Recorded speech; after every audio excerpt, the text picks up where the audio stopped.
안녕하세요. 오늘은 국어 8단원 생각하며 읽어요의 첫 번째 시간입니다.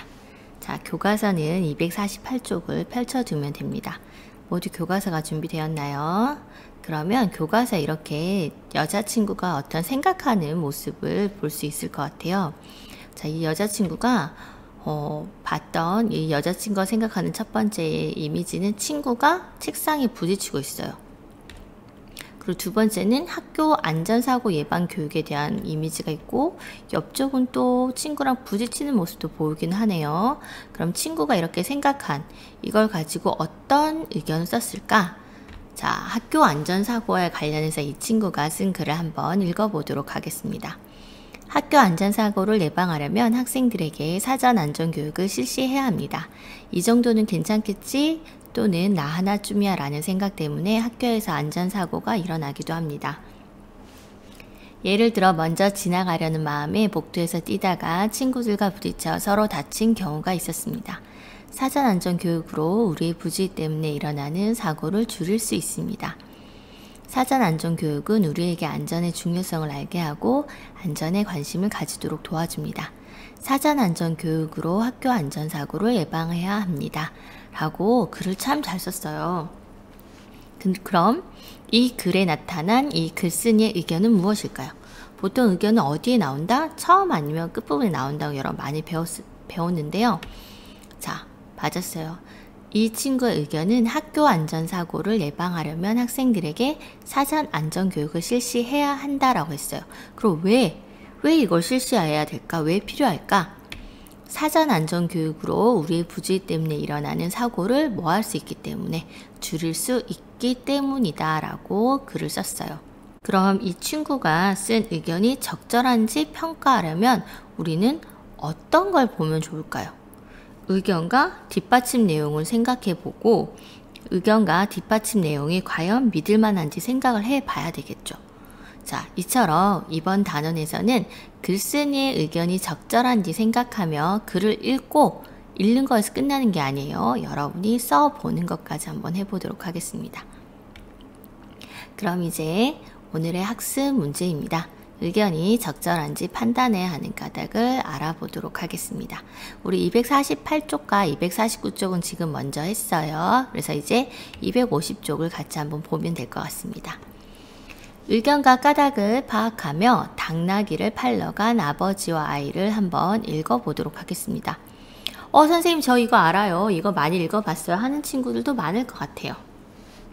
그래도 우리 같이 한번 읽어보도록 하겠습니다. 당나귀를 팔러 간 아버지와 아이. 햇볕이 내릴 때는 무척 더운 날이었어요. 아버지와 아이가 당나귀를 끌고 시장에 가고 있었어요. 아버지와 아이는 땀을 뻘뻘 흘렸어요. 그 모습을 본 농부가 비웃으며 말했어요. 쯧쯧, 당나귀를 타고 가면 될 걸 저렇게 미련해서야. 농부의 말을 듣고 보니 정말 그렇지 않겠어요? 맞아, 당나귀는 원래 짐을 싣거나 사람을 태우는 동물이잖아. 아버지는 당장 아이를 당나귀에 태웠어요. 그렇게 한참을 가는데 한 노인이 호통을 쳤어요. 아버지는 걷게 하고 자기는 편하게 당나귀를 타고 가다니 요즘 아이들이란 저렇게 버릇이 없단 말이지? 노인의 말을 듣고 보니 정말 그렇지 않겠어요? 아이는 얼른 당나귀에서 내리고 아버지를 태웠어요. 또 그렇게 한참을 가는데 이번엔 한 아낙이 깜짝 놀라며 혀를 찼어요. 세상에 이렇게 더운 날 어린아이는 걷게 하고 자기만 편하게 당나귀를 타고 가다니 저런 사람이 아비라고 할 수 있나 원. 나라면 아이도 함께 태울 텐데. 아낙의 말을 듣고 보니 정말 그런 것도 같았어요. 아버지는 아이도 당나귀에 태웠어요. 아버지와 아이를 태운 당나귀는 힘에 부친 듯 비틀비틀 걸음을 옮겼어요. 시장에 거의 다다랐을 때 그 모습을 본 청년이 말했어요. 불쌍한 당나귀, 이 더운 날 2명이나 태우고 가느라 힘이 다 빠졌네. 나라면 당나귀를 메고 갈 텐데. 청년의 말을 듣고 보니 그런 것 같았어요. 그래, 이대로 가다가는 시장에 가기도 전에 당나귀가 지쳐 쓰러져 버릴 거야. 둘은 당나귀에서 내렸어요. 그러고 나서 아버지는 당나귀의 앞발을, 아이는 뒷발을 각각 어깨에 올렸지요. 이제 외나무 다리 하나만 건너면 시장이에요. 으힝, 그때 당나귀가 버둥거리는 바람에 두 사람은 그만 당나귀를 놓치고 말았답니다. 강에 빠진 당나귀는 물살에 떠내려가고 말았어요. 다른 사람의 말만 듣다가 결국 귀한 당나귀를 잃고 말았구나. 아버지와 아이는 뒤늦게 후회했지만 아무 소용이 없었답니다. 여러분 모두 선생님을 같이 잘 읽어보았나요? 이 이야기는 여러분이 많이 들어본 이야기일 것 같아요. 당나귀를 팔러 간 아버지와 아이가 너무 여러 명의 사람을 만나고 그 사람들의 의견을 다 듣다 보니 결국 소중한 당나귀를 잃고 말았다는 이야기였어요. 그럼 교과서 252쪽입니다.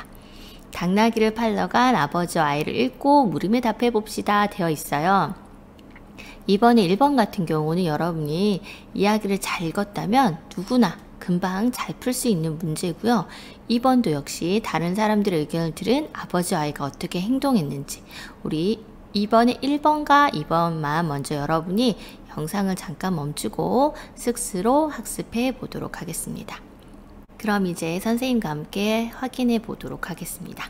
선생님이 보여준 건 예시 답안이고요. 여러분의 의미만 통하면 맞는다는 걸 알고 있으면 될 것 같아요. 자, 아버지와 아이가 제일 처음 만났던 인물은 바로 농부였습니다. 농부는 어떤 의견을 제시했죠? 당나귀를 타고 가야 한다고 얘기했습니다. 그 까닭은 원래 당나귀는 짐을 싣거나 사람을 태우는 동물이기 때문이라고 말을 했고요. 그 다음으로 만난 노인은 아이 대신 아버지가 당나귀를 타고 가야 한다고 했어요. 왜 그렇게 말했을까요? 어른인 아버지가 우선이기 때문이다. 혹은 여러분은 그냥 아버지가 더 어른이기 때문이다 라고 써도 맞습니다. 자, 안악은 아이가 이제 계속 걸어가니까 안쓰러워 보였죠. 그래서 둘 다 당나귀를 타고 가야 한다라고 얘기했습니다. 그 까닭은 뭘까요? 당나귀는 원래 짐을 싣거나 사람을 태우는 동물이기도 하고요. 당나귀에는 둘 다 탈 수 있기 때문인 거예요.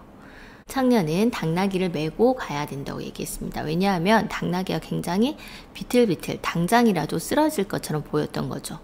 자, 그럼 이제 2번 문제예요. 다른 사람들의 의견을 들은 아버지와 아이는 어떻게 행동했죠? 다른 사람의 의견을 그대로 따랐어요. 뭐 없이. 적절한지 판단하지 않고 그대로 따랐던 거예요. 그럼 3번. 아버지와 아이의 행동이 적절하다고 여러분 생각하나요? 선생님 이렇게 물으면 대부분 적절하지 않습니다. 왜냐하면 다른 사람의 의견을 받아들이기 전에 그 의견이 적절한지 판단해 보지 않았기 때문입니다. 라고 모두 다 잘 얘기할 것 같아요. 그럼 여러분의 의견은 무엇일까요? 자, 당나귀에 아이를 태우거나 당나귀에 아버지만 태우거나 혹은 당나귀를 메고 가거나 이건 누구의 의견? 여러분의 의견입니다. 지금 영상을 멈추고 3번에 여러분이라면 어떻게 했을지 한번 적어보고요. 1번과 2번이 정리가 아직 마무리가 덜 된 친구는 그것도 지금 정리를 마무리하면 좋을 것 같습니다. 여러분 각자 의견을 잘 써봤나요? 이거는 예시 답안이 선생님이라면 아무도 타지 않고 당나귀를 끌고 갔을 것입니다. 왜냐하면 당나귀가 힘들어 지치면 팔리지 않을 수 있기 때문입니다. 라고 이건 선생님의 생각이에요. 여러분도 각자의 의견이 있을 것 같아요. 아이가 타고 가야 될 것 같습니다. 아이 혼자 타고 가면은 뭐 당나귀가 힘들지도 않고 어른이라서 걷는 게 조금 덜 힘들 것 같기 때문입니다. 여러 가지 의견이 있을 것 같습니다. 모두 문제를 잘 해결해 보았나요? 그럼 우리 이제 3번. 왜 의견이 적절한지 판단해야 할까? 그 이유를 친구들과 이야기해 보자고 되어 있는데 이미 3명의 친구는 얘기를 하고 있어요. 그래서 나머지 한 칸 비어있는 말풍선을 여러분이 제시를 해줘야 되는데 이게 조금 어려울 것 같아서 선생님이랑 같이 한번 해결해 보도록 하겠습니다. 자, 첫 번째 친구는 사람마다 생각이 다를 수 있어. 그 가운데에서 더 나은 의견을 선택하려는 거야. 더 나은 선택이 있는지를 확인해 보는 거고요. 두 번째 친구는 적절하지 못한 의견에 따라 결정하면 잘못된 판단을 할 수 있어. 세 번째 친구는 잘못된 의견을 따르면 문제를 해결하지 못할 수도 있어. 자, 지금 우리 조금 전 읽었던 아버지와 아이가 지금 적절하지 못한 의견을 따라서 잘못된 판단을 했죠. 그래서 문제를 해결하지 못하고 결국 어떤 결과까지? 우리가 원하지 않았던 소중한 당나귀를 잃는 결과까지 나온 거예요. 즉, 뜻하지 않게 잘못된 결과가 나올 수도 있기 때문에 의견이 적절한지 꼭 판단해야 한다는 거예요. 여러분은 요거를 정리해주면 좋을 것 같아요. 뜻하지 않게 잘못된 결과가 나올 수도 있어요. 그렇기 때문에 꼭 잘 판단해야 합니다. 자, 여기까지 하면 이번 시간 학습은 마무리가 되었는데요. 이와 같이 8단원에서는 글쓴이의 의견을 평가하는 방법을 알아보고 글을 읽고 글쓴이의 의견도 평가도 해보고 중요한 거 여러분의 의견이 드러나게 글을 쓰고 학교에서 일어난 일에 대한 의견을 발표까지 한번 해보려고 합니다. 학교에서 발표하게 되면 참 좋을 것 같긴 해요. 자, 여러분 이렇게 해서 오늘도 학습이 마무리가 되었습니다. 오늘도 여러분 즐겁게 공부하길 바라고요. 행복한 하루 되길 바랍니다. 모두 수고 많으셨습니다.